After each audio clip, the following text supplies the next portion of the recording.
अस्सलाम वालेकुम नाज़रीन, मैं हूँ आयशा जुल्फ़िकार। आप देख रहे हैं प्रोग्राम पासबान इस्लाम। पाकिस्तान ने गज़ा पीस बोर्ड के वाशिंगटन इजलास में अपनी रेड लाइन वाज़े कर दी कि हमास को गैर मुसल्लह करने के किसी एजेंडे का हिस्सा नहीं बनेंगे, लेकिन साथ ही अमन के क़याम, तामीर नौ और गज़ा की बहाली के लिए आलमी इस्तेहकाम फोर्स में शमूलियत पर आमादगी भी जाहिर की गई। 47 ममालिक के नुमाइंदों की मौजूदगी में पाकिस्तान का जुर्रतमंदाना मौक़िफ़ क्या वाकई 25 करोड़ पाकिस्तानियों के ज़मीर की आवाज़ है, या फिर सिफारती महाज की मुश्किल विकेट पर एक बेहतरीन कोर ड्राइवर? गज़ा पीस बोर्ड में शमूलियत पर तनकीद करने वालों ने बोर्ड में शमूलियत को उजलत में किया गया फैसला करार दिया था, मगर आज वही हल्के मान रहे हैं कि पाकिस्तान अपने पत्ते सोच समझ कर खेल रहा है। वाशिंगटन में मार्को रूबियो से मुलाकात में पाकिस्तानी हुक्काम ने नायाब मादनियात की तलाश के लिए शराकत दारी में पेशरफ्त पर गुफ्तगू की। इंसदादे दहशत गर्दी में स्ट्रेटेजिक ताउन के लिए दो तरफा राब्तों की अहमियत पर बात की। क्या ये सच है कि नायाब मादनी खजाने और इंसदादे दहशत गर्दी के मौज़ूआत पर गुफ्तगू गज़ा में फ़ौज भेजने के दबाव को बैलेंस करने की हिकमत अमली थी? लेकिन असल सवाल अब भी बरकरार है। अगर पाकिस्तान हमास को गैर मुसल्लह करने के लिए वाकई गज़ा नहीं जाता और ना ही माली फंड में बड़ा हिस्सा डाल पाएगा, तो फिर पाकिस्तान इस बोर्ड में शामिल क्यों है? क्या बोर्ड में शमूलियत का फैसला वाशिंगटन से कुर्बत बरकरार रखने के लिए पाकिस्तान की सिफारती मजबूरी है, या फिर खलीजी इत्तेहादियों के साथ हम आहंगी का तकाजा? और सबसे बड़ा सवाल, सीज फायर के बावजूद 600 से ज़ायद फ़लस्तीनियों की शहादत का है। इन हालात में क्या आलमी इस्तेहकाम फोर्स सिर्फ एक फरीक यानी हमास को गैर मुसल्लह करेगी, या इसराइली हमलों के खिलाफ भी कार्रवाई करेगी? अगर फ़लस्तीनियों पर इसराइली हमले जारी रहते हैं तो क्या ये ट्रंप के अमन मंसूबे की नाकामी नहीं? इस पर बात करेंगे। हमारे साथ मौजूद हैं ब्रिगेडियर रिटायर्ड अहमद सईद मिन्हाज साहब, बहुत शुक्रिया आपके वक्त का। पाकिस्तान ने हमास को गैर मुसल्लह करने से इनकार कर दिया है। क्या ये फैसला खालिस्तान असूली है, या इसके पीछे बड़ी सिफारती हिकमत अमली कार फरमाए? जी, बिस्मिल्लाहिर्रहमानिर्रहीम। एक इंतहाई सेंसिटिव टॉपिक जिसके ऊपर हम बात करने जा रहे हैं। सबसे पहले तो ये कि इसराइल के मुतालिक जब भी कोई पोजीशन ली जाती है, तो माजी से लेके अब तक 1947 से लेके अब तक इसको एक टैबू की हैसियत हासिल थी। यानी कोई पॉलिटिकल गवर्नमेंट इस पे जुर्रत नहीं करती थी कि किसी भी किस्म की रवाबित या जिसमें इसराइल किसी फोरम पे अगर बैठे भी और कोई गैर जानिबदाराना भी उसकी पोजीशन हो, तो हम उसके अंदर जाते नहीं थे। लेकिन अब पिछले 75-76 सालों के अंदर जब से पाकिस्तान हमारे वजूद में आया, उस वक्त से लेके अब तक हालात बहुत चेंज हो चुके हैं। दो हमारा असूली पोजीशन अभी भी वही है जो कि लाइनें ली थी कि हम इसराइल के साथ किसी भी किस्म का रवाबित में जो है वो एंटर नहीं करेंगे, वही हमारी पोजीशन है। लेकिन अगर किसी किस्म की लचक आफ्टर जब एक सेंचुरी गुजर जाए, तो उसके बाद हो, तो उसके मुतालिक पॉलिटिकल गवर्नमेंट और मिलिट्री लीडरशिप बड़े वाज़े तौर पे कह चुकी है। जब तक हमारी 1967 जो अरब-इज़राइल वॉर थी, उससे पहले के बॉर्डर्स के मुताबिक अगर फ़लस्तीनी स्टेट का क़याम अमल में नहीं आता, तो हम इसराइल से किसी भी किस्म की जो है ताल्लुकात से हम उसमें जा ही नहीं सकते, एंटर कर ही नहीं सकते। लेकिन हमने बिल्कुल ठीक कहा कि ये एक इंटरनेशनल डिप्लोमेसी के हिसाब से एक फास्ट पिच के ऊपर कवर ड्राइव की सूरत जी में जी। देखा जा सकता है। अगर आप प्रैग्मेटिक देखें, ऑप्टिमिस्टिक लेंस के जरिए देखेंगे, पाकिस्तान ने इसके अंदर एंट्री डाली जनवरी में, जब board of piece United nation security council की करारदाद के मुताबिक बनाया गया। अब इस दो ऑप्शन थी पाकिस्तान के पास उस वक्त कि या तो इससे बाहर रहता, या इसका मेंबर बन के एक कोई कंस्ट्रक्टिव रोल अदा कर सकता अपने फलस्तीनी भाइयों के मुस्तकबिल के। पाकिस्तान के आर्म्ड फोर्सेस ने जो ऑपरेशन बुनियाद मरसूस में कारकर्दगी दिखाई थी, और पाकिस्तान का जो इंटरनेशनल लेवल के ऊपर एक स्टेचर बना था और पूरी दुनिया रश के निगाह से पाकिस्तान को जो देख रही है, इसी सिलसिले में प्रेसिडेंट ट्रंप ने ज़ाती तौर पर हमारी लीडरशिप को इनवाइट किया और हमने उसको ज्वाइन किया। अब इसके अंदर कल बड़े वाज़ेह तौर पर वाशिंगटन के अंदर प्राइम मिनिस्टर ने भी और हमारे फॉरेन ऑफिस ने भी पोजीशन ली है कि जब तक क्लियर मैंडेट इस इंटरनेशनल स्टेबलाइजेशन फोर्स का क्लियर नहीं होता, हम अपनी फोर्सेस को कमिट नहीं करेंगे। और स्पेशली उस सूरत में जब ये किसी कोर्सिव एक्ट के लिए इस्तेमाल हो, या गजा में हमास को डिसआर्म करने के लिए इन्वॉल्व हो, तो पाकिस्तान तौर पे इसके अंदर नहीं अपनी फोर्सेस को भेजेगा। हाँ, ये जरूर है कि डिप्लोमेटिक लेवल पे जो हमारी एक पज़ीराई पूरी दुनिया में हमारी डिप्लोमेटिक कोर को हासिल है, उसको सामने रखते हुए, उसकी कारकर्दगी, उसकी सलाहियतों को सामने रखते हुए, हम डिप्लोमेटिक लेवल के ऊपर ज़रूर अपना ये जो तकरीबन 50 के करीब ममालिक शामिल थे, उसमें प्लेजेस ली गई। 2 तरह जी की जी। प्लेजेस थी कि कौन से ऐसे ममालिक हैं जो अपने अफ़वाज भेजेंगे और नंबर 2 जो $1 अरब का कंट्रीब्यूशन इसमें करना है। तो अब तक तकरीबन $7 बिलियन जो हैं दीगर ममालिक इसके अंदर प्लेज किया है। पाकिस्तान ने सिर्फ डिप्लोमेटिक किरदार हिसाब से भी किया है। अच्छा सर, पाकिस्तान ने गज़ा में फ़ौज नहीं भेजी और पाकिस्तान ने हमास को भी गैर मुसल्लह करने के हवाले से हामी नहीं भरी, लेकिन इसके बावजूद अमरीकी सदर ने वज़ीर आज़म और फील्ड मार्शल की भरपूर तारीफ भी की। क्या इसकी वजह यह है कि पीस बोर्ड के स्टेज पर पाकिस्तान ने अपने पत्ते बड़ी कामयाबी से खेले, या हम ये कहें कि अमरीका को पाकिस्तान से ईरान के मामले में मदद की तवक्को है? देखिए, बोर्ड ऑफ पीस के मुतालिक खासी जो है वो शक व शुबहात का भी इज़हार किया जा रहा है, स्पेशली वेस्टर्न कंट्रीज़ की जानिब से। वो तो इसको सर्कस का नाम देते हैं कि सबसे पहले जेनेवा में, डेवोस में, इजिप्ट में और अब वाशिंगटन में जो मीटिंग्स हुई हैं, तो वो कहते हैं कि इसका फ़ायदा कुछ नहीं है क्योंकि ना फ़लस्तीन इसमें या हमास उसमें इस तरह से इन्वॉल्व है और ना ही इसराइल, और इसराइल ने इसके ऊपर ऑब्जेक्शन भी कर रखा है। आपका सवाल कि उन्होंने हमारी तारीफ़ की है, यस, वो हमारे ऑपरेशन बुनियाद मरसूस के बाद स्पेशली हमारे फील्ड मार्शल साहब की पर्सनैलिटी, उनकी जंगी सलाहियतें, उनकी जो प्रोफेशनलिज्म है उससे खासे मुतासिर हैं, और हमारे ऑफ कोर्स प्राइम मिनिस्टर साहब जो हैं उनकी पर्सनैलिटी से भी और उनके इक़दामात से मुतासिर हैं। और प्रेसिडेंट ट्रंप जो हैं वो बड़े वोकल हैं और हर महाज के ऊपर, हर मीटिंग के अंदर इन दोनों की तारीफें भी करते हैं। आपका जो शक है कि क्या ईरान के सिलसिले के अंदर जो है कुछ वो करना चाहते हैं, तो यस बिल्कुल ये हो भी सकता है, but at the same time slippery slope ज़रूर है, लेकिन हमारी डिप्लोमेटिक कोर इतनी कमज़ोर नहीं कि हम अपने ब्रदराना इस्लामी मुल्क ईरान के किसी भी किस्म के खिलाफ होने वाले एक्शन के जो है उनके साथ खड़े हों, बिल्कुल भी नहीं। हम ईरान के साथ खड़े होंगे क्योंकि इसमें हमारी डिप्लोमेटिक पोजीशन बड़ी वाज़ेह है। मज़ीद ये कि इस वक़्त अगर देखा जाए तो ओवरऑल बोर्ड ऑफ पीस जो है वो उसको ये ज़रूर समझते हैं प्रेसिडेंट ट्रंप के मुताबिक कि वो नेशन के ऊपर एक चेकमेट करने वाला एक ऐसा इदारा बन गया है कि जिसमें 57 ममालिक ने उसके जो है मेंबर भी हैं, जो कि जो P5 के मेन 2 कंट्रीज़ हैं रशिया और चाइना, वो तो इसके हक में हैं भी नहीं। तो लिहाजा इस वक़्त डोसाइल तरीके से फ्रांस और यूके ज़रूर अमेरिकन्स के साथ खड़े नज़र आते हैं, लेकिन डिप्लोमेटिक लेवल डोमेस्टिक लेवल के ऊपर यूके में स्पेशली इसके खिलाफ खासी रिजेंटमेंट भी है।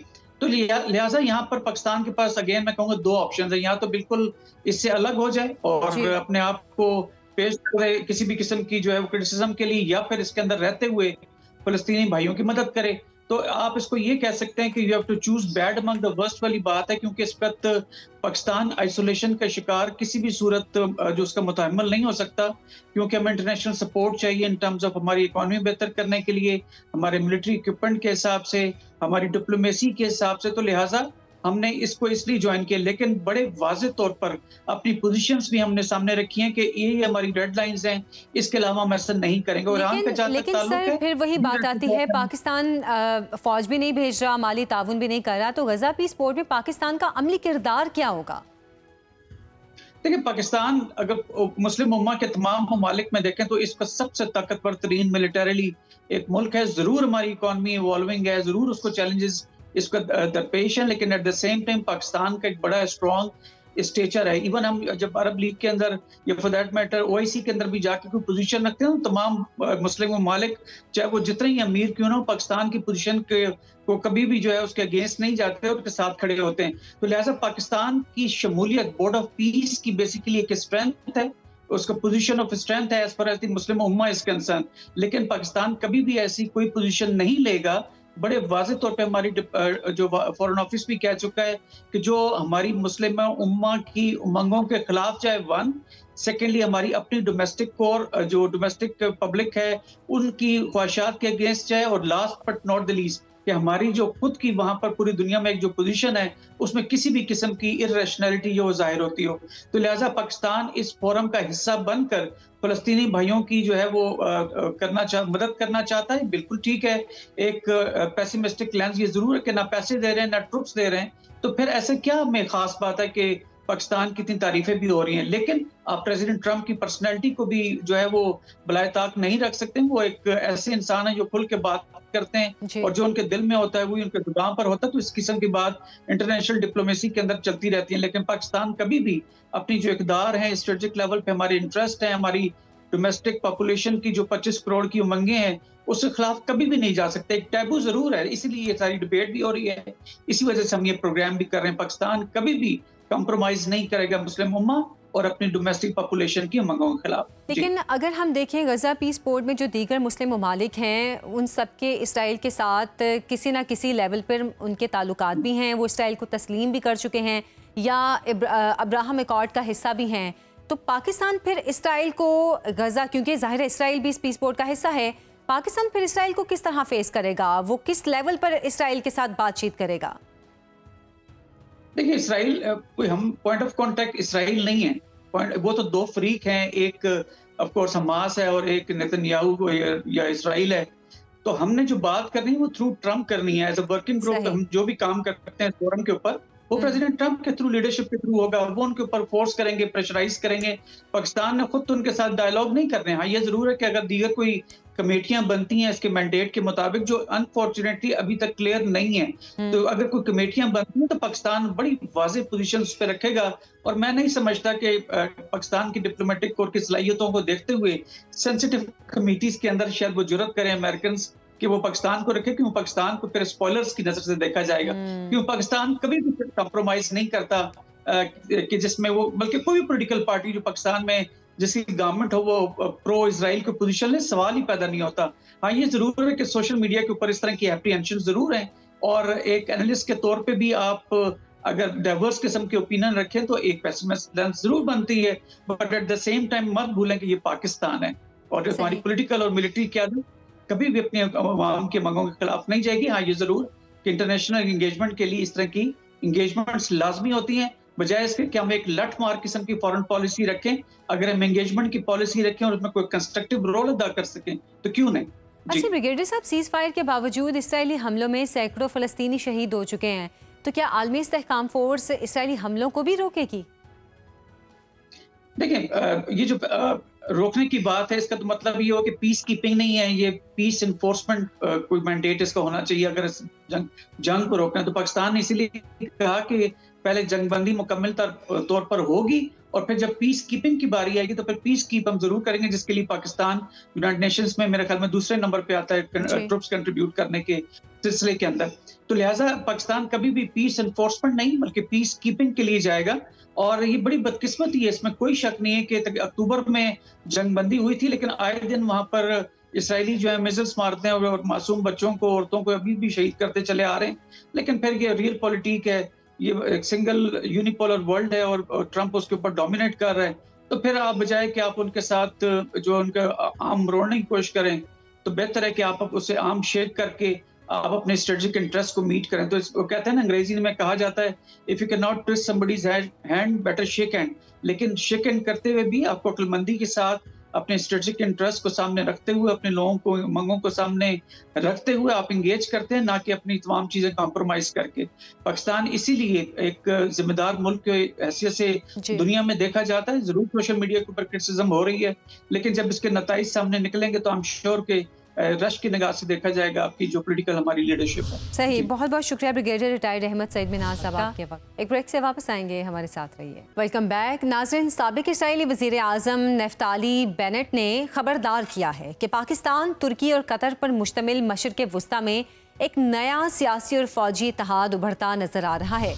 एटमी सलाहियत रखने वाला पाकिस्तान अपनी मजबूत अस्करी और तकनीकी कुव्वत के साथ एक ऐसा इत्तेहाद तश्कील दे रहा है जिस पर इसराइल को तशवीश है। ये नया महवर इसराइल के खिलाफ दुश्मनी को हवा दे रहा है।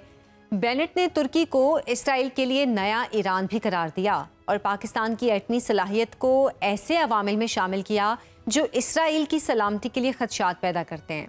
साबिक इसराइली वज़ीर आज़म के मुताबिक नया उभरता हुआ इत्तेहाद खित्ते में ताकत के तवाज़ुन को बदलने, असर व रसूख कम करने और मुस्तकबिल के सियासी नक्शे की तश्कील देने की सलाहियत रखता है। जबकि इसराइली मीडिया पाकिस्तान के जौहरी हथियारों को उतना ही खतरनाक करार देता है जितना मुमकिना ईरानी एटमी बम को। सवाल यहाँ पर यह है कि क्या वाकई पाकिस्तान अपनी एटमी सलाहियत, फौजी महारत और आलमी स्ट्रेटेजिक रवाबित के साथ इसराइल के लिए खतरा है? क्या सऊदी अरब और दीगर अरब ममालिक के साथ मुमकिन ताउन में पाकिस्तान एक मजबूत महवर बन सकता है? और क्या तुर्की वाकई अमरीका के लिए नया ईरान बनकर उभरा है, या ये महज इसराइली तशवीश और सियासी प्रोपेगेंडा है? बात करेंगे। हमारे साथ मौजूद हैं ब्रिगेडियर रिटायर्ड गजनफर अली साहब। बहुत शुक्रिया सर आपके वक्त का। साबिक इसराइली वज़ीर आज़म नफ्ताली बेनेट के बयान को आप कैसे देखते हैं? उनके दावे की असल हकीकत क्या है? असल में ये आज की तो बात नहीं है। आप तारीख में पीछे जाएंगे तो सबसे पहले बेन ग्राइन ने ये कहा था और मोशे दयान ने भी ये बारहा कहा था, और उन्होंने कहा था कि दुनिया में दो ममालिक हैं जो आइडियोलॉजी के बेसिस के ऊपर बने हैं। एक तो वो अपने मुल्क का कह रहे थे और दूसरा उन्होंने पाकिस्तान का जिक्र किया था। तो हमें अगर पूरी दुनिया में किसी मुल्क से खतरा है तो पाकिस्तान से खतरा है, और ये एडवाइस उन दोस्तों ने इंडिया को भी दी थी। तो मेरा ख्याल इससे पहले आपने नेतन्याहू के एक इंटरव्यू जरूर आपने सुना होगा जिसमें उसने पाकिस्तान को डायरेक्ट थ्रेट किया और ये कहा कि जी हम ये सब कुछ कर रहे हैं और उसके बाद हम जो है वी विल सी पाकिस्तान। तो ये एक अंदर से एक उसकी दो वजूहात हैं। याद रखिएगा कि ज़ियोनिज़्म जो है वो कोई आज की पैदावार नहीं है। वो 1839 में उस वक्त शुरू हुआ था जब बरतानिया की शाही फैमिली ने ख़त लिखा था अपना ज़ियोनिस्ट ऑर्गेनाइजेशन के थियोडर हेज़ल को, और ये कहा था कि दुनिया में जहाँ भी यहूदी आबाद है उनको हम ला के एक जगह पे आबाद करेंगे और उसके लिए आपको हर किस्म के असिस्टेंस प्रोवाइड करेंगे। फिर आपको पता है पैलेस्तीन का इंतखाब किया गया और उस वक्त बरतानिया की ही कंट्रोल में था। उसने फिर छोड़ दिया, यूएनओ के पास गया, फिर उन्होंने छोड़ दिया। तो एक हिस्टोरिकल लेगेसी है और जिसका बुनियादी वही तो ज़ियोनिस्ट थिंकिंग है जो दहशतगर्दी पे बेस करती है। दूसरा आप बारहा सुन रहे हैं कि ग्रेटर इजराइल का एक कॉन्सेप्ट सुन रहे हैं, और ग्रेटर इजराइल के तनाजुर में आपने देखा कि क्या हुआ लीबिया के साथ, क्या हुआ इराक के साथ, क्या हुआ और उसके बाद सीरिया के साथ अब क्या हो रहा है, और किस तरह उन्होंने बाकी अरब ऑर्गेनाइजेशन अरब कंट्रीज को अपने फोल्ड में लेने की कोशिश की। तो ये तमाम चीजें अगर कोई चीज उनकी पहुंच से दूर है जी, या कोई ऐसा मुल्क है जिसकी अपनी ताकत दुनिया मानता है, या अल्हम्दुलिल्लाह जिसकी अपनी ताकत इतनी स्ट्रॉन्ग है कि वो किसी भी नेफेरियस डिजाइन को थ्वाट कर सकता है, चाहे वो बाई लैंड हो, चाहे बाई वो एयर हो, चाहे वो सी हो, तो वो पाकिस्तान है। अदर देन अमेरिका, रूस और बड़े मुल्कों के अलावा, क्योंकि अमेरिका तो दुनिया में होना ये चाहिए कि इजराइल को अमेरिका का पिट्ठू होना चाहिए था। इस वक्त हो ये रहा है कि अमेरिका इजराइल की प्रॉक्सी बना हुआ है। बिल्कुल, इतना बड़ा मुल्क, इतनी बड़ी जमहूरियत, वो इजराइल जैसे मुल्क की प्रॉक्सी बना हुआ है, क्योंकि जो ज़ियोनिस्ट हैं जिनका बुनियादी फलसफा दहशतगर्दी पे बेस करता है, और इसी तरह क्रिश्चियंस के अंदर या अमेरिका के अंदर एक ऑर्गेनाइजेशन, एक कुछ लोग हैं जिनको न्योकॉन्स कहते हैं, और न्योकॉन्स जो है वो हाई ग्रेड क्रिश्चियंस हैं। उनका भी तकिया और उनकी भी बेसिस जो है वो दहशतगर्दी पे बेस करती है, और उन दोनों की दहशतगर्दी रिवॉल्व करती है अगेंस्ट दी मुस्लिम कंट्रीज या मुसलमानों के खिलाफ। बिल्कुल। तो ये वो नेक्सस है जिसके जरिए आप इस बयान को इस तनाजुर में देखिएगा, और ये बयान वो आने वाले दिनों में भी देते रहेंगे, क्योंकि उनको पता है कि और उसके लिए वो डायरेक्ट और इनडायरेक्ट तरीके सारे इस्तेमाल करते हैं। अभी पाकिस्तान के अंदर जो दहशतगर्दी जितनी हो रही है उसके अंदर पूरे का पूरा 100% मुसैद का और इंडिया रॉ का और जीडीएस का हाथ है, और इस तरह वो इनडायरेक्टली पाकिस्तान को जो है कि, और आपको याद है एक टाइम था जब आज़ाद बलोच ने इजराइल के अंदर एक एग्जाइल में बलूचिस्तान की हुकूमत बनाई थी, उसको इजराइल की हुकूमत तल अवीव में सपोर्ट कर रही थी और पूरी गाइडेंस पर पैट्रोनिक प्रोवाइड कर रही थी। अच्छा, तो ये वो अवामिल है जिसके ऊपर बेस करके वो पाकिस्तान के खिलाफ आज भी आने वाले डायरेक्ट इनडायरेक्ट दोनों तरीकों से पाकिस्तान को जो है वो दबाने की कोशिश करेंगे, और दोनों तरीकों से 2-3 तरीकों से पाकिस्तान को नुकसान पहुंचाने की कोशिश करेंगे।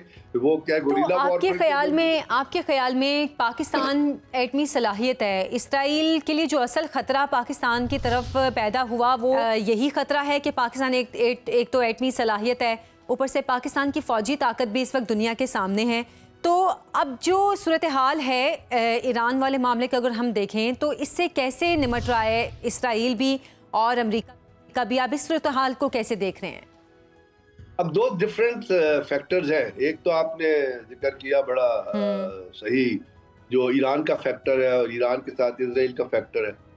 अब ईरान और इसराइल का जो मामला है या ईरान और अमेरिका का जो मामला है, अगर असल में वो ईरान और अमेरिका का मामला नहीं है, असल में वो ईरान और इसराइल का मामला है। और इसराइल, जैसे मैंने आपसे पहले अर्ज किया, को होना तो ये चाहिए था कि इसराइल छोटा मुल्क है तो उसको अमेरिका की प्रॉक्सी बनना चाहिए, लेकिन अमेरिका इतना बड़ा मुल्क है वो इसराइल की प्रॉक्सी बना हुआ है।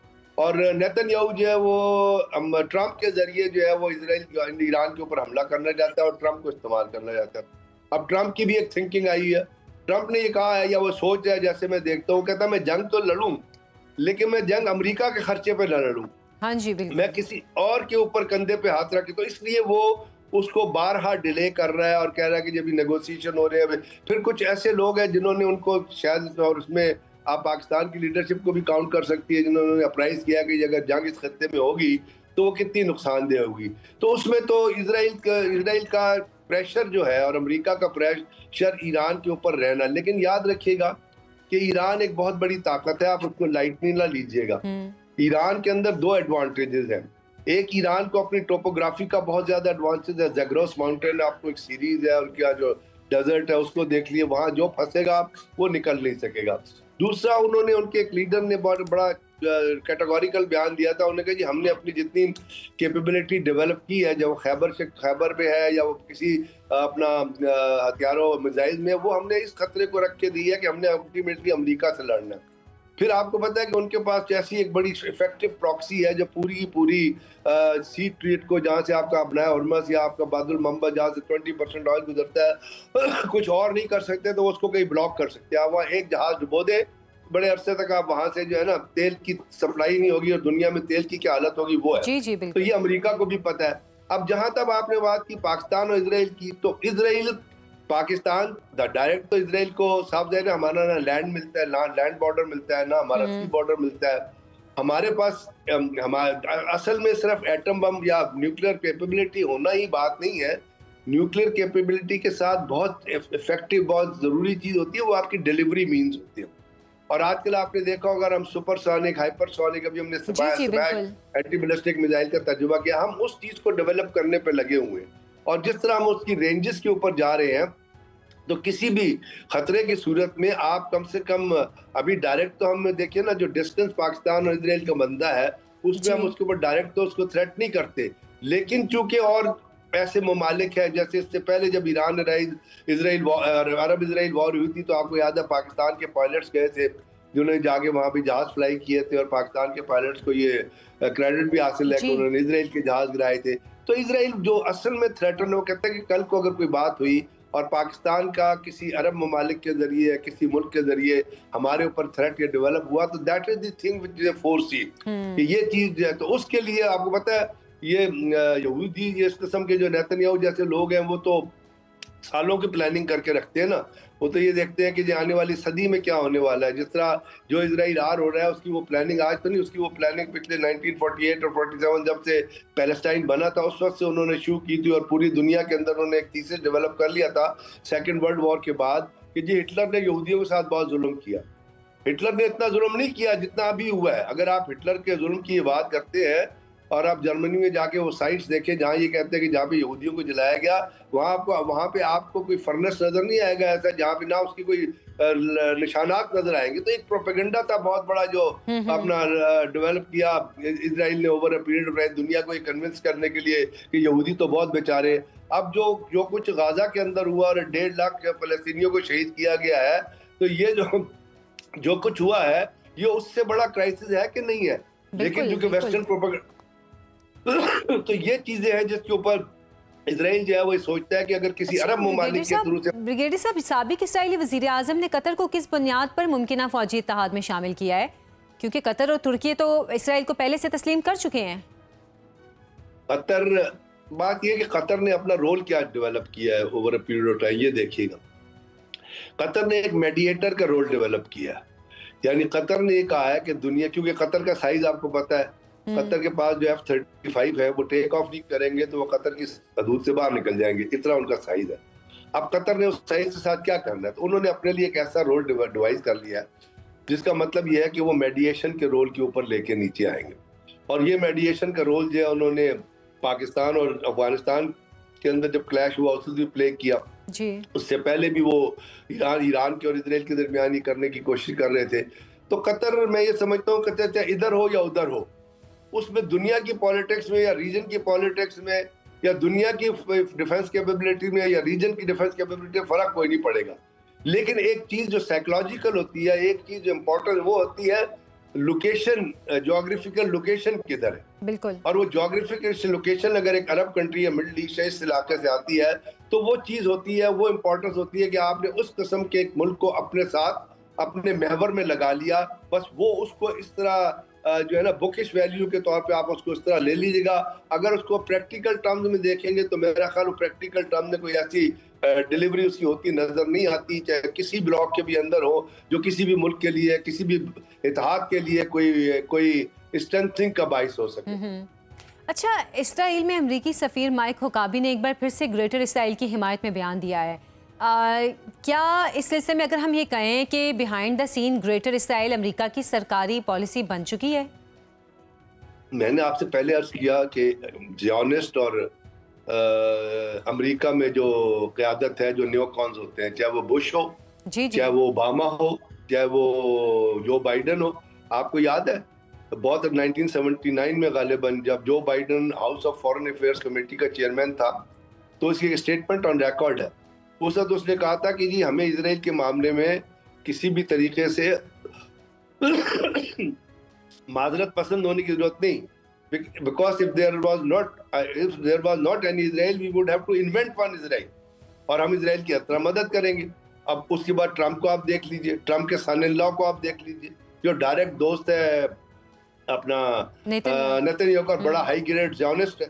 और अमेरिका के अंदर जो जितने भी सदूर जीतते हैं, आपने APEC का रिकॉर्ड उठा के पढ़ा होगा कि वो कितने मिलियन डॉलर्स हैं जिन्होंने तकरीबन तमाम सदूर को, तमाम मिनिस्टर्स को, तमाम जो है वो रिपब्लिकन है, जो डेमोक्रेट है, उनके ऊपर उन्होंने खर्च किए। तो how can they divert from Israel thinking. और ये ग्रेटर इजराइल से पहले आपको याद है कि गालिबन आज से 2-3 साल पहले जो मस्जिद अक्सा के नीचे जो वो कहते हैं कि जी वो साइनागॉग बनना है, उस साइनागॉग का भी इफ्तिताह हो चुका है। और साइनागॉग के अंदर जाके उनका मेरे ख्याल जो उनका अपना अमेरिकन जो लीडरशिप है वो साइनागॉग के अंदर जाके इबादत कर चुकी है। और इजराइलियों का अल्टीमेट ड्रीम यही है कि मस्जिद अक्सा के नीचे जो है साइनागॉग बनाया जाए। तो वो ग्रेटर इजराइल तो अमेरिका के इशारे पे चल रहा है।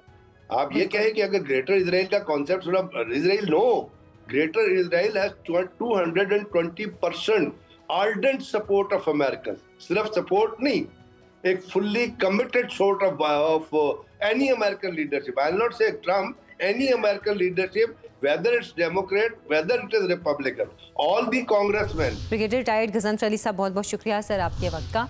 एक ब्रेक से वापस आएंगे, हमारे साथ रहिए। वेलकम बैक नाजरीन। वाशिंगटन से तेहरान तक दुनिया की नजरें अमेरिका ईरान बढ़ती कशीदगी पर जमी हुई हैं। जुमे के रोज व्हाइट हाउस में अमेरिकी सदर डोनाल्ड ट्रंप ने वाजे किया, मैं ईरान पर महदूद फौजी हमले के बारे में सोच रहा हूँ।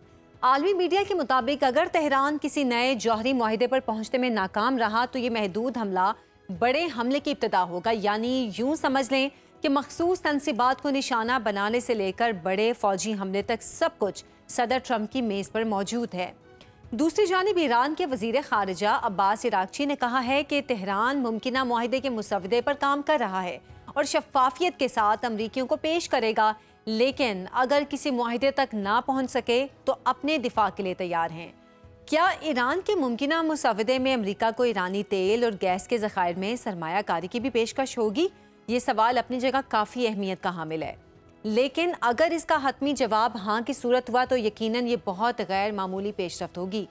ईरान अमरीका कशीदगी के खात्मे के लिए जारी मुज़ाकरात के तनाजुर से सीज़ फायर मुआहिदा उभरेगा या फिर खलीज में नई जंग का बिगल बजेगा, और इस सब कुछ में इसराइल का किरदार क्या होगा, इस पर बात करेंगे। हमारे साथ मौजूद हैं मशरिक़े वुस्ता उमूर के माहिर फैसल शाह साहब। फैसल साहब, बहुत शुक्रिया आपके वक्त का। क्या अमरीकी सदर ट्रंप का ईरान पर महदूद फौजी हमले का फैसला वाकई मुआहिदे पर दबाव डालने के लिए है या ये खित्ते में ताकत का इजहार है? मेरा ख्याल है कि ये मुआहिदे के लिए दबाव डालने के लिए है। उन्होंने ये भी कहा है कि जी अगर मुआहिदा इसके बगैर नहीं होता तो फिर हम कोई लिमिटेड स्ट्राइक्स करेंगे और उसके बाद मुआहिदा करेंगे। तो दोनों सूरतों में वो मुआहिदा ही करना चाहते हैं और वो ईरान ने ये कह दिया है कि अगर लिमिटेड स्ट्राइक भी हमारे ऊपर हुई तो हम उसको फुल फ्लैज जंग तसव्वुर करेंगे और भरपूर रिस्पॉन्स देंगे। तो अगर अमेरिका लिमिटेड स्ट्राइक भी करता है तो मेरा ख्याल है कि ईरान भरपूर ताकत से जवाब देगा और फिर ये दायरा जो है जंग का ये बढ़ जाएगा। तो उस सूरत में मुआहिदा मुमकिन नहीं है। मुआहिदा इसी सूरत में मुमकिन है कि डिप्लोमेसी जो है उसको चांस दिया जाए, उसको फ़रोग़ दिया जाए और उसके थ्रू कोई एग्रीमेंट किया जाए। ये अमेरिका को भी पता है और अमेरिका भी यही चाहता है कि बग़ैर किसी कॉन्फ्लिक्ट के, बग़ैर किसी लिमिटेड स्ट्राइक के ईरान के साथ मुआहिदा कर लिया जाए। और ये मैक्सिमम प्रेशर टैक्टिक्स हैं जो कि अमेरिका इस वक्त अप्लाई कर रहा है। एक बेतहाशा उसने फ़ौजी जो प्लेटफॉर्म्स हैं और इक्विपमेंट है वो सारा शिफ्ट किया है। यूरोप में भी किया है, मिडिल ईस्ट में भी किया है, सी में भी किया है। उसके अलावा अगर आप मीडिया देखें तो उस पे बहुत ज़्यादा रिपोर्ट्स आ रही हैं कि अमेरिका बस कुछ घंटों की बात रह गई है, प्रेसिडेंट ने डिसाइड कर लिया है, डिसाइड करने के करीब हैं। और जो अमेरिकन लीडरशिप है उसकी जो स्टेटमेंट्स हैं वो बड़ी कन्फ्लिक्टिंग है। कभी वो कहते हैं कि बातचीत सही दोराहे पर है, सही रास्ते पर चल रही है, कभी वो कहते हैं कि ये बड़ा मुश्किल है कि ईरान के साथ एग्रीमेंट किया जाए, कभी वो कहते हैं कि 10-15 दिन में हम दिए ईरान को, 10-15 दिन में पता चल जाएगा। कहते हैं कि जी हमने सिक्योरिटी एक्सपर्ट से ब्रीफ ली है और वो कहते हैं कि हम बिल्कुल तैयार हो गए हैं हमला करने के लिए, किसी भी वक्त हम कर सकते हैं। तो बहुत ही एक कन्फ्यूजन पैदा है दुनिया में, ताकि दुनिया इस कंफ्यूज्ड सिचुएशन में इस किस्म के मुख्तलिफ जगहों से स्टेटमेंट्स आए कि प्रेशर ईरान के ऊपर बढ़े। आप देखें कि पोलैंड ने अपने लोगों को कह दिया है कि ईरान से निकल जाएं, जर्मनी ने कह दिया है कि निकल जाएं, और भी एक दो ममालिक हैं जिन्होंने कह दिया है कि ईरान से उनके जो नेशनल्स हैं, वो जो लोग हैं वो वहाँ से निकल जाएंगे क्योंकि सिचुएशन ख़राब हो रही है। तो ये एक बेसिकली हाइप क्रिएट की जा रही है, प्रेशर बिल्ड किया जा रहा है। अच्छा, अगर तेहरान ने अमरीकी शराइत कबूल ना की तो इस बार भी ईरानी एटमी तनसीबात ही अमरीका का हदफ होंगी या फिर रिजीम चेंज का इशू फिर से ताज़ा हो जाएगा? देखिए, रिजीम चेंज का जो इशू है ना वो उसको शायद सही तरह से समझा नहीं जाता है और ये बड़ा आसान समझा जाता है कि जिस तरह से इराक में, लिबिया में, वेनेजुएला में कर दिया गया कि जो टॉप मैन था उसको उठा लिया गया, उसको गिरफ्तार कर लिया गया या मार दिया गया, तो बस रिजीम चेंज हो जाएगी वहाँ पे। और बाय द वे जो रिजीम चेंज की भी इन्होंने जिन मुल्कों में, उसके बाद वहाँ पे कोई अमन नहीं आया, वहाँ पे केओस ही हुआ। तो ईरान में जो रजीम है वो एक बहुत ही मजबूत किस्म का सिस्टम है। वो उस तरह का सिस्टम नहीं है जिस तरह के बाकी ममालिक में थे। डिक्टेटोरियल रूल था, इराक में भी था, लिबिया में भी था, वेनेजुएला में भी था। ये बहुत ही मजबूत किस्म का सिस्टम है जिसमें ये सिस्टम, अगर मैं एक मिसाल देना चाहूँ पाकिस्तान के सिस्टम के हिसाब से, तो यूसी लेवल तक ये सिस्टम आया हुआ है बाकायदा एक ऑर्गेनाइजेशन के तहत, बाकायदा एक तरीके के तहत ये नीचे यूसी लेवल तक आया हुआ। तो ये बिल्कुल बहुत जिसको कहते हैं ना कि एम्बेडेड किस्म का सिस्टम है उनकी सोसाइटी में। फिर इस सिस्टम में लोगों को भी पता है कि ये हमारे काम, हमारा कारोबार जो है सारे मुल्क का वो इस सिस्टम के तहत चलता है, तो उनको भी इसकी आदत है। और फिर बहुत सारे लोग इस सिस्टम के बेनिफिशियरी हैं जो इस सिस्टम को प्रोटेक्ट करना चाहेंगे। तो ये कह देना कि एक सुप्रीम लीडर को वहाँ से हटा देना, ये पूरे रिजीम और हम किसी ऑल्टरनेट लीडरशिप को ले आएंगे, ये कोई इतना आसान काम नहीं है। वो जो सुप्रीम लीडर हैं वो कोई एक खाली एक बंदा नहीं है, वो एक पॉलिटिकल फिगर भी खाली नहीं है, वो एक रिलीजियस फिगर भी है और वो तकरीबन पूरा एक इंस्टीट्यूशन है जिनके ऑफिस से सारे फैसले किए जाते हैं। तो एक उनको रिमूव कर देने से मेरा नहीं ख्याल कि ये कोई आसान काम है।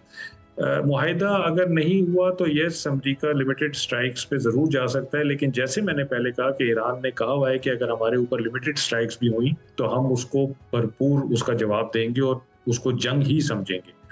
तो अब ये अमेरिका के ऊपर मुनहसर है कि अगर वो लिमिटेड स्ट्राइक्स करके और फिर ईरान को रोक सकता है भरपूर जवाब से और जंग तसव्वुर करने से, तो फिर तो वो ज़रूर लिमिटेड स्ट्राइक करेगा। लेकिन अगर वो नहीं कर सकता तो फिर बहुत तबाही है जो पूरे रीजन में आएगी।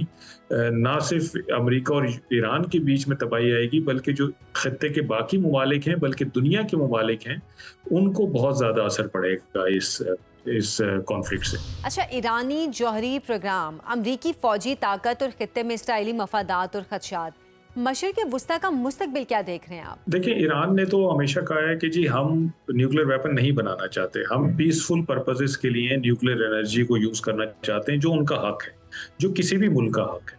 और उन्होंने एनपीटी पे साइन किया हुआ है, जिसके तहत उनको कुछ हकूक हासिल हैं कि वो न्यूक्लियर एनर्जी को यूज कर सकते हैं पीसफुल पर्पसेस के लिए। अब सवाल यहाँ पैदा हो जाता है कि इजराइल न्यूक्लियर वेपन बना लेता है, लेकिन आप उस पर कोई उंगली नहीं उठाते, लेकिन जो फतवा भी मौजूद है सुप्रीम लीडर का कि हमने न्यूक्लियर वेपन नहीं बनाना है। और ईरान ने JCPOA भी साइन किया था P5+1 के साथ 2015 में, जिसके तहत उसने 3.67 से ज़्यादा इनरिचमेंट नहीं की थी। और IAEA की बाकायदा वहाँ पे वेरिफिकेशन होती रहती थी, जिसने ये टेस्टिफाई किया हर दफ़ा कि हाँ, ईरान 3.67 से आगे नहीं जा रहा और पासदारी कर रहा है JCPOA की। उस ईरान पे आप तुले हुए हैं ये कहने के लिए कि नहीं, तुम न्यूक्लियर वेपन बना रहे। न्यूक्लियर वेपन, ये जो एक मुगालता है कि ईरान न्यूक्लियर वेपन की तरफ जा रहा है, ये इसलिए हुआ कि 2018 में अमेरिकी सदर यही ट्रम्प साहब ही थे जिन्होंने JCPOA से बर्खास्त ली। और उन्होंने ये कहा कि जी ये मुझसे पिछली एडमिनिस्ट्रेशन ने JCPOA किया था, लेकिन इस JCPOA को मैं समझता हूँ कि ये सही नहीं है। तो ये देखें, जो एग्रीमेंट्स होते हैं इंटरनेशनल, वो कोई किसी ख़ास पार्टी के साथ नहीं होते हैं, किसी ख़ास एडमिनिस्ट्रेशन के साथ नहीं होते, वो मुल्कों के दरमियान होते हैं। तो अगर एक अमेरिका की एक एडमिनिस्ट्रेशन ने ये JCPOA किया था और दूसरी एडमिनिस्ट्रेशन आगे कहती है कि नहीं जी मैं इसको नहीं मानता, तो ये तो कोई मतलब ये कोई सही बात नहीं है। इस तरह से आपकी क्रेडिबिलिटी हर्ट होती है। तो अब दोनों तरफ एक डिस्ट्रस्ट है, ईरान के ऊपर भी अमेरिका का और अमेरिका के ऊपर भी ईरान का, कि ईरान ये कहता है कि ठीक है, हमने पहले भी मुआहदा किया था, हम अभी भी मुआहदा कर सकते हैं अपनी न्यूक्लियर कैपेबिलिटी के बारे में, लेकिन क्या गारंटी है कि आप उस मुआहदे को लेके चलते रहेंगे और उसको ख़त्म नहीं किया जाएगा। अमेरिका ये कहता है कि आपने, जब हम JCPOA से निकले तो आप 3.67 से बढ़ के 60% पे चले गए, तो क्या गारंटी है कि आप अभी हमारे साथ मुआहदा करके तो फिर इस एनरिचमेंट को बढ़ाएंगे नहीं। तो अब ये दोनों तरफ जो मामलात हैं वो बड़े नाजुक मरहले में हैं। और फिर जाहिर बात है कि कुछ एडिशनल जो रिक्वायरमेंट्स हैं वो भी ईरान के ऊपर थोपी जा रही हैं कि जी आप अपना बैलिस्टिक मिसाइल की रेंज को लिमिट कर दें, उसके प्रोग्राम को लिमिट कर दें, ताकि इजराइल महफूज हो जाए। और फिर जो आपके एलाइज हैं, जो हमास, हिजबुल्लाह, हूती, इनको आप सपोर्ट करना बंद कर दें। तो ये बहुत सारे चीज़ें हैं जो कि मेरे ख्याल है ज़ेर गौर हैं। और दोनों तरफ से ये बावर कराया जा चुका है कि बिल्कुल एग्रीमेंट ही सब के लिए बेहतर है, जंग किसी के लिए भी बेहतर नहीं है। तो अब कैसे मामला आगे बढ़ेंगे, इसको हमें थोड़े दिनों में देखना पड़ेगा। अच्छा फैसल साहब, आलमी बरादरी इस सूरत हाल में किस हद तक मौसर किरदार अदा कर सकती है, और क्या कशीदगी को सिफारती मुज़ाकरात के जरिए कम किया जा सकता है? कोशिश तो ये की जा रही है कि सिफारती लेवल पे ही इसको एड्रेस कर लिया जाए। देखिए, इसमें सबसे बड़े जो अफेक्टेड कंट्रीज़ हैं वो तो मिडिल ईस्ट के लोग हैं। सऊदी अरब है, UAE है, बहरीन है, कतर है, ये सब इससे अफेक्टेड हैं। उनके ऊपर जंग नहीं होगी, लेकिन वो लामुहाला इस जंग में आ जाएंगे। हालात जो हैं वो जाहिर बात है कि इस वक्त जो नज़र आ रहा है कि अमेरिकन चाहते हैं कि कम से कम टाइम में बेहतर से बेहतर एग्रीमेंट ईरान के साथ किया जाए। ये बेसिकली उनकी रिक्वायरमेंट है। JCPOA जब साइन हुआ था तो उसमें बातचीत में और सिफारतकारी ने 2 साल लिए थे। तो प्रेसिडेंट ट्रम्प ये नहीं चाहते कि इसको तोल दिया जाए, इसको लंबा किया जाए। वो चाहते हैं कि कम से कम टाइम में बेहतर से बेहतर JCPOA जो हुआ था उससे बेहतर एग्रीमेंट ईरान के साथ किया जाए। ये बेसिकली असल मसला है, जिसकी वजह से अमेरिकन लीडरशिप में आपको फ्रस्ट्रेशन भी नज़र आ रही है कि उनकी जो स्टेटमेंट्स हैं वो रोज़ाना चेंज होती हैं। वो प्रेशर बिल्डअप करना चाहते हैं, लेकिन वो फ्रस्ट्रेशन का भी मुजाहरा कर रहे हैं। यहाँ पे चाइना और रशिया का किरदार भी हमें देखना पड़ेगा कि वो दोनों भी इस सिफारतकारी में हिस्सा ले रहे हैं। रशिया ने बावर कराया है अमेरिका को कि आप ये इकदाम गलत करेंगे अगर आपने ईरान के ऊपर हमला किया तो, और उसने अपने कंसर्न शो किए हैं। चाइना ने भी शो किए हैं। रशिया की नेवी इस वक्त ईरानियन नेवी के साथ स्ट्रेट ऑफ होर्मुज में और गल्फ ऑफ ओमान में एक्सरसाइज कर रहे हैं। और ये जो एक्सरसाइज है ये जाहिर बात है पहले की प्लान थी, लेकिन इसको करने के दो मकासद होते हैं कि एक तो आप ये बताते हैं कि हम इस मुल्क के साथ खड़े हैं, ये इसके साथ हमारे ताल्लुकात इतने अच्छे हैं कि हम इसके साथ एक्सरसाइज कर रहे हैं, और दूसरा आप ये पैगाम देते हैं कि हम इस मुल्क को इतना काबिल समझते हैं कि अगर एक्सरसाइज के दौरान कोई ऐसी सिचुएशन डेवलप हो गई जिसमें कॉन्फ्लिक्ट हो गया तो ये मुल्क हमें प्रोटेक्ट करेगा, हमारे एसेट्स को यहाँ से बाहिफाजत निकलने में मदद करेगा। तो ये दो पैगाम रशियन नेवी ने दिए हैं आके अमेरिकन्स को। तो सिचुएशन गंभीर है, सबकी कोशिश है कि सिफारतकारी को मौका दें, लेकिन आने वाले दिनों में देखेंगे कि क्या हो सकता है क्या नहीं हो सकता है। हमारे पास पिछले साल की भी प्रेसिडेंट मौजूद है कि जून में अमेरिका और ईरान के साथ अभी बातचीत हो रही थी तो इजराइल ने हमला कर दिया, और फिर जब ईरान ने रिटेलिएट किया और इजराइल का नुकसान होने लगा तो अमेरिका इस जंग में कूद गया और सबको ये मैसेज दिया कि देखो मैं यहाँ पे आप लोगों को बचा सकता हूँ फाइनली आके, और उसके बाद जंग रुक गई थी। तो ये प्रेसिडेंट भी हमारे पास मौजूद है कि ये बातें तो चल रही हैं बातचीत की, और 10 दिन 15 दिन भी दिए जा रहे हैं, लेकिन कोई पता नहीं कि किस टाइम पे कुछ हो जाए। लेकिन ये बात एक तय है कि अगर आम कॉन्फ्लिक्ट होता है, वो बेशक लिमिटेड स्ट्राइक होती है या फुल फ्लैज जंग होती है, किसी के हक में नहीं है, कोई इसकी इज्जत से बच नहीं सकेगा। बहुत शुक्रिया, फैसल शाह साहब हमारे साथ मौजूद थे। आज के प्रोग्राम से इतना ही, इजाज़त दें, अल्लाह हाफिज़।